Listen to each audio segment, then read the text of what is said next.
Salam, mən Den Gibson. Arxeologiya və İslam silsiləsindən növbəti video proqramımıza xoş gəlmisiniz. Bir çox izləyicilər Kəbə haqqında bu cür soruşur.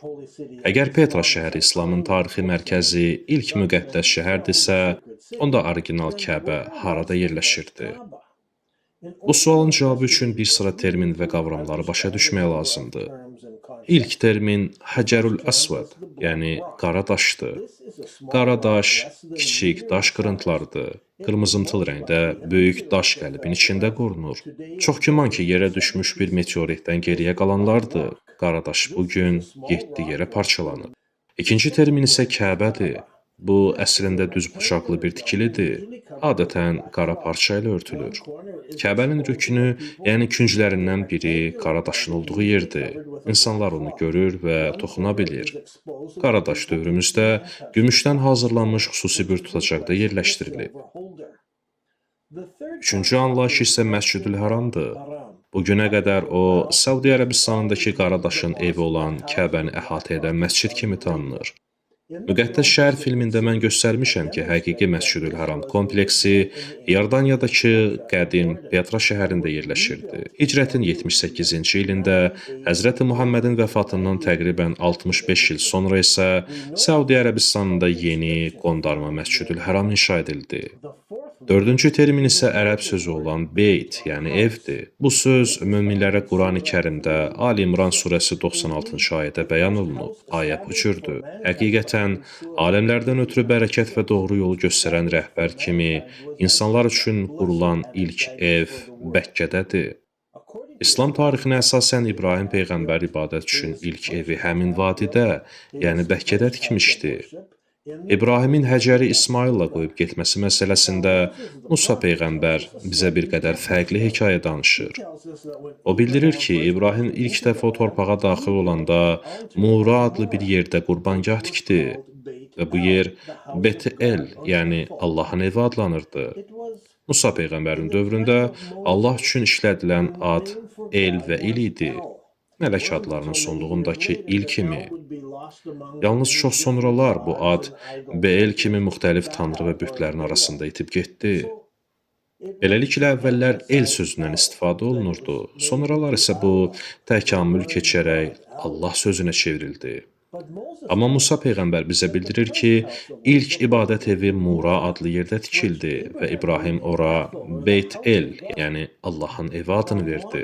İndiki dövrdə aparılan araşdırmalar göstərir ki, qədim Beyt-Eli tapmaq üçün köhnə Roma yol nişanlarından istifadə etmək olar. Eusebiusun qeydlərinə görə, bu yer Yerusəlimdən Neapolisə, yəni indiki Nablusa gedən yolda tarixi marşrut olan 12-ci yol nişanı yanında yerləşirdi. Deməli, həmin yer şəkildə göstərilən təpədir. Bugün təpənin üstündə bəzi tarlalar var və onun üzərindən müasir yol keçir. Yolu ağ, əyri bir xətt kimi görmək mümkündür. Bəs Quranda qeyd olunan insanlar üçün qurulan ilk ev Bəkkədə idi deyilərkən, hara nəzərdə tutulur? Quran anlayışında ilk ev Bet-Eldə Yəhudi xalqına aid idi. İkinci ev isə bütün bəşəriyyət üçün nəzərdə tutulmuşdu. Əgər məsələ belədirsə, deməli ilk ev Bet-Eldə bir qurbangah idi. Buna görə də ikinci evində çox güman ki, qurbangah olması ehtimal olunur. Biz bilirik ki, İbrahim Peyğəmbər harada məskunlaşırdısa, orada Allah üçün qurban təqdim etmək məqsədi ilə qurbangah adlandırılan tikillər inşa edirdi. Bəs nə üçün İbrahim bu cür qurbangahlar tikirdi? Biz bilirik ki, İbrahim Peyğəmbər qoyun kəsib qurbangahda qurban olaraq təqdim edirdi.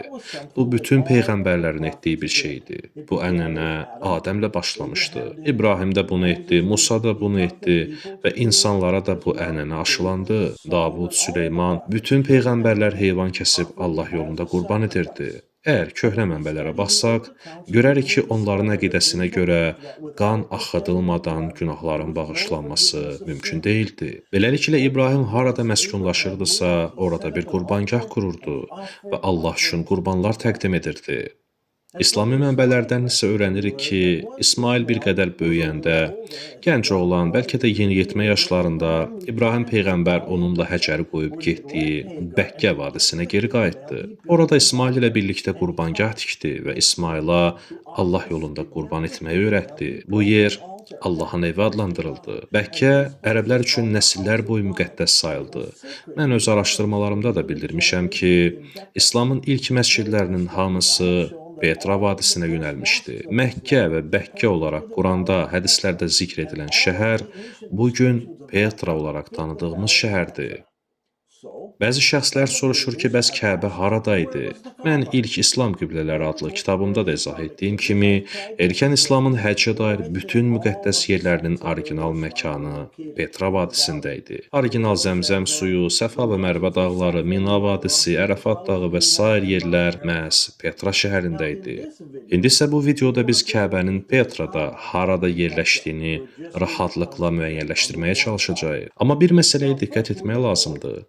Tarix bizə bildirir ki, İkinci Vətəndaş müharibəsi zamanı Həccac ibn Yusif mancanaqlar vasitəsilə müqəddəs məkana böyük daşlar atdırmışdı və daş atışları zamanı atış məsafəsinə əsasən Kəbəni vura bilirdi. Bu xəritədən isə görürük ki, sərkərdə Həccac mancanağı vadidən aşağı gətizdirdi və həmin nöqtədən İslamın müqəddəs yerlərinə daş atmaq mümkün idi. Daha sonra üsyançılar bugün böyük məbəd kimi tanınan yerə keçdilər və orada öz qüvvələrini möhkəmləndirdilər. Eyni mancanaq daşları yenidən toplanıb həmin məbədə qarşı atıldı. Petra şəhərinin mərkəzində döyüş zamanı İbn Zübeyr və oğlu öldürüldü. Nəhayətdə döyüş dayandı. Daşlar toplanıb Kəbə ərazisinə yaxın tərk edilmiş anbarlara atıldı və həmin daşlar bu günə qədər də oradadır. Bundan sonra tarixi qeydlərdə bildirilir ki, Həccac Kəbəni qismən bərpa etməyə çalışmışdı. İndi siz bugün Petraya getsəz, Kəbənin Həccacın dövründən qalma, qismən yenidən tikilmiş bünövrə hissəsinin qalıntılarını görə bilərsiniz. Petraya gedib o dağıntılara baxdığınız zaman görəcəksiniz ki, o dəqiq doğru yerdə və tarixi qeydlərdə də bəyan edilmiş ölçülərə uyğun, tam dəqiq, düzgün ölçüdədir. Hər kəsin görə biləcəyi tərzdə açıq-aşkar göz önündədir. Əvvəllər arxeoloqlar bunu adi bir qurbangah hesab edirdi, amma əslində o, ənənəvi qurbangahların əksinə Petranın tən ortasındadır.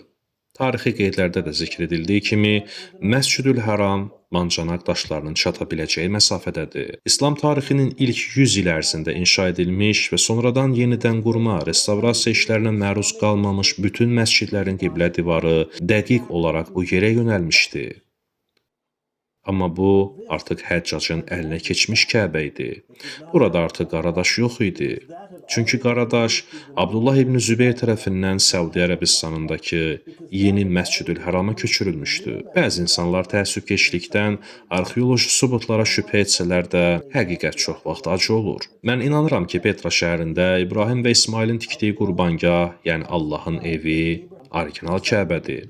Və mən inanıram ki, Həzrəti Muhammədin doğumundan 119 il əvvəl, 1550-ci il iyul ayının 9-u Petradakı böyük zəlzələdən sonra ərəblər tərəfindən bərpa edilmiş Kəbə, elə vaxtilə İbrahimin inşa etdirdiyi müqəddəs Kəbə evidir. Petradakı həmin zəlzələdən sonra insanlar artıq təhlükəsiz yaşam yolu axtarırdı. Petrada Saq keçidində sıldırım qayalar arasında məbəd inşasından vaz keçmişdilər və təbii fəlakətlərdən sığortalanmaq üçün bütün dini atributları məbədlərdən və kilsələrdən çıxarıb Petranın mərkəzindəki meydançaya gətirdilər. Belə etməklə zəlzələ zamanı onların üzərinə daş və qaya parçalarının düşməsi ehtimalını dəf etmişdilər. İbrahim Peyğəmbərdən sonraki dövrlərdə Petra şəhərində Həzrəti Muhammədin doğumuna az qalmış Kəbə yenidən tikildi və cahiliyyə dövrünə aid 360 büt və müqəddəs əşyaların hamısı Petranın mərkəzində cəm edildi. İnsanlar həmin dini obyektlərin qarşısında dua etmək məqsədi ilə dairəvi şəkildə fırlanmağa, təvaf etməyə başladılar. Daha sonraki dövrlərdə isə Kəbə yenidən tikilərkən, insanlar gənc oğlan olan Həzrəti Muhammədi Qaradaşı yerinə qoymaq üçün öz aralarında seçdilər və beləcə illər sonra İslamiyyət dövrü başladı. Bütün bu hadisələr Petra şəhərində baş vermişdi. Ətraflı məlumat əldə etmək üçün İlk İslam qiblələri adlı kitabımıza baxa bilərsiniz. Mən Dan Gibson və bu, arxeologiya və İslam silsiləsindən növbəti video proqramımız idi. İzlədiyiniz üçün təşəkkür edirəm. Hələlik.